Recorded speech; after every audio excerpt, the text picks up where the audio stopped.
warahmatullahi wabarakatuh. Saya Cikgu Rohaya binti Muhammad Hatta, Guru Cemerlang dan Dandan Rambut daripada Sekolah Menengah Pendidikan Khas Vokasional Indah Pura. Murid saya terdiri daripada murid berkeperluan khas MBPK bagi kategori kurang upaya pendengaran. MBPK kurang upaya pendengaran menggunakan bahasa isyarat, iaitu bahasa yang digunakan orang pekak untuk berkomunikasi secara visual antara satu sama lain. Bahasa isyarat memudahkan orang pekak untuk berkomunikasi dan meluahkan perasaan, pendapat, serta masalah dan sebagainya.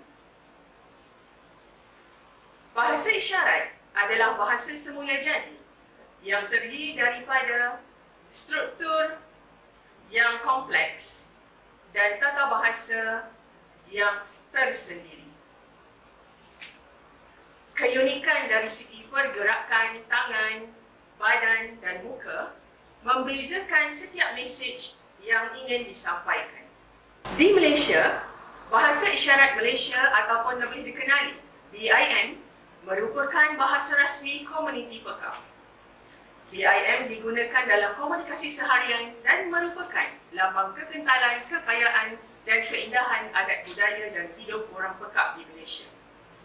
Oleh itu, jelas menunjukkan BIM merupakan medium komunikasi utama bagi komuniti pekak di Malaysia. Kursus dandanan rambut merupakan satu kursus berbentuk kemahiran dalam bidang kosmetologi.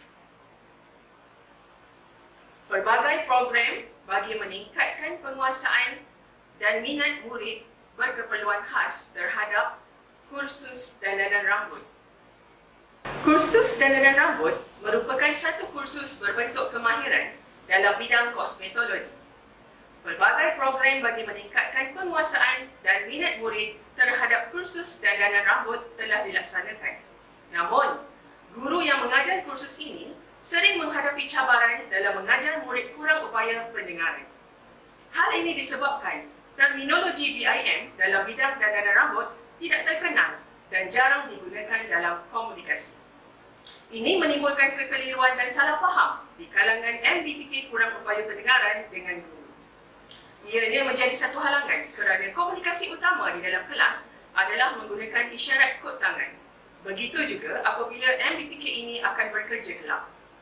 Buku rujukan kod tangan BIM sedia ada kurang membantu dalam memudahkan MBPK berkomunikasi dalam istilah-istilah kemahiran yang dipelajari di sekolah.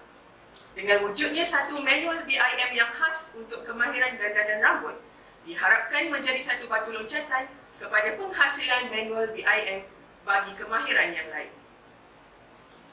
Satu kompilasi isyarat kod tangan digunakan sebagai alat komunikasi murid berkeperluan pendidikan khas kategori kurang upaya pendengaran yang mengambil kursus dandanan rambut. Inovasi pembangunan modul Bahasa Isyarat Malaysia BIM bagi terminologi dandanan rambut ini dinamakan sebagai MIPOKU, iaitu merupakan ringkasan bagi manual isyarat pendandan rambut orang kurang upaya.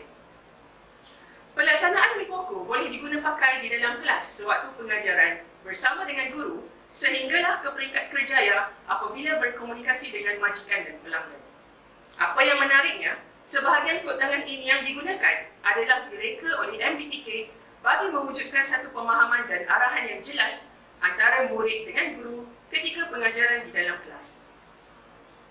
Penghasilan inovasi ini melibatkan beberapa fasa pembangunan. Pembangunan fasa pertama melibatkan pembinaan katalog atau manual MIPOKU. Manual MIPOKU dihasilkan dengan ciri-ciri sebuah manual penggunaan yang mudah untuk dibawa ke mana-mana serta kecil dan ringan. Manual MIPOKU boleh dijadikan panduan di dalam kelas di mana setiap MBPK dibekalkan dengan manual ini untuk digunakan semasa di dalam kelas ataupun sedang melayan pelanggan di dalam salon dandanan rambut. Pembangunan fasa kedua melibatkan penghasilan gegantung ataupun banting. Direka khas untuk membolehkan MIPOKU dipamerkan di dalam kelas atau persekitaran salon. Oleh itu, pelanggan dandanan rambut juga boleh mempelajari kod tangan yang ditunjukkan. Penggunaan gegantung juga bercirikan augmented reality (AR) di mana pelanggan boleh mengimbas gambar kod tangan dan video kod tangan akan ditunjukkan dengan menggunakan aplikasi sokongan yang disediakan. Pembangunan fasa ketiga bagi menambah baik dan memperluaskan penggunaan di kalangan majikan yang mempunyai pekerja kurang upaya pendengaran, Mipoku melebarkan sayapnya dengan pembinaan fasa ketiga seiring dengan perkembangan teknologi terkini dengan membangunkan aplikasi mobil bercirikan Android. Penggunaannya disebar luas menggunakan fail APK bagi memastikan hanya pengguna yang memenuhi sasaran yang menggunakannya. Pelaksanaan penggunaan inovasi dapat dilihat di dalam proses pengajaran MBPK ini. Keberkesanan inovasi saya bahagikan kepada dua impak. Yang pertama adalah kepada pengajaran dan pembelajaran. Arahan kerja lebih mudah diberikan kerana guru kerap menggunakan Mipoku sebagai rujukan di dalam kelas dan murid juga merujuk di dalam Mipoku sekiranya terdapat perkataan yang kurang difahami. Yang kedua adalah keberkesanan inovasi kepada penempatan MBPK ke kerjaya. Didapati, majikan lebih berkeyakinan untuk mengambil pekerja OKU dengan adanya Mipoku sebagai rujukan komunikasi dan memberi arahan ringkas kepada pekerja.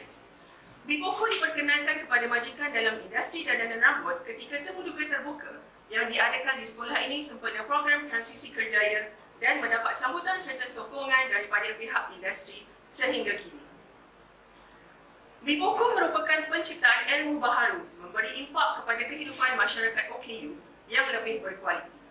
Antara potensi Mipoku dalam industri dandanan ialah masyarakat boleh mempelajari isyarat untuk perbincangan dalam industri dandanan dengan lebih mudah dan cepat. Manual Mipoku disediakan dalam saiz yang kecil, ringan dan boleh dibawa ke mana-mana bagi memudahkan pengguna dan serta penggunaan telah meliputi kehendak teknologi terkini, memudahkan akses kepada penggunaan Mipoku pada bila-bila masa dan di mana-mana jua. Isi kandungan Mipoku mengikut kehendak industri di mana disusun mengikut Sukatan Pelajaran Dandanan Rambut Jabatan Pembangunan Kemahiran. Silibus yang sama di seluruh Malaysia memastikan penggunaan Mipoku difahami oleh ahli-ahli industri dandanan rambut. Sekian sahaja perkongsian saya. Penghargaan saya tujukan kepada pihak BPJ atas inisiatif pengumpulan inovasi. Juga kepada pihak bahagian pendidikan khas, Jabatan Pendidikan Negeri Johor dan Pejabat Pendidikan Daerah Kulai serta semua warga Sekolah Menengah Pendidikan Khas Vocational Indapura khasnya. Sekian, terima kasih.